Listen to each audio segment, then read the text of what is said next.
नमस्कार।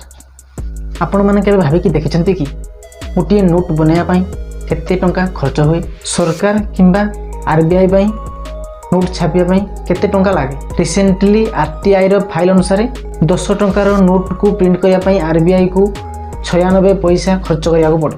गोटे 50 टंकी तैयारी करिया पई आरबीआई को टंके 13 पैसा लागि थाए।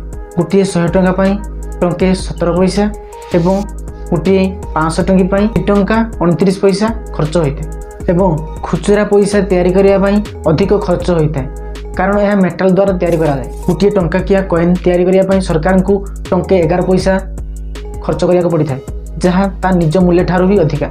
5 टंकिया कॉइन पई 3 टंका 29 पैसा एवं 10 टंकिया कॉइन पई 5 टंका 54 पैसा लागि थाए। आपण भाबुथिबे खुचरा जदि एते खर्च ताहले सरकार नोट कोन पई बनौना?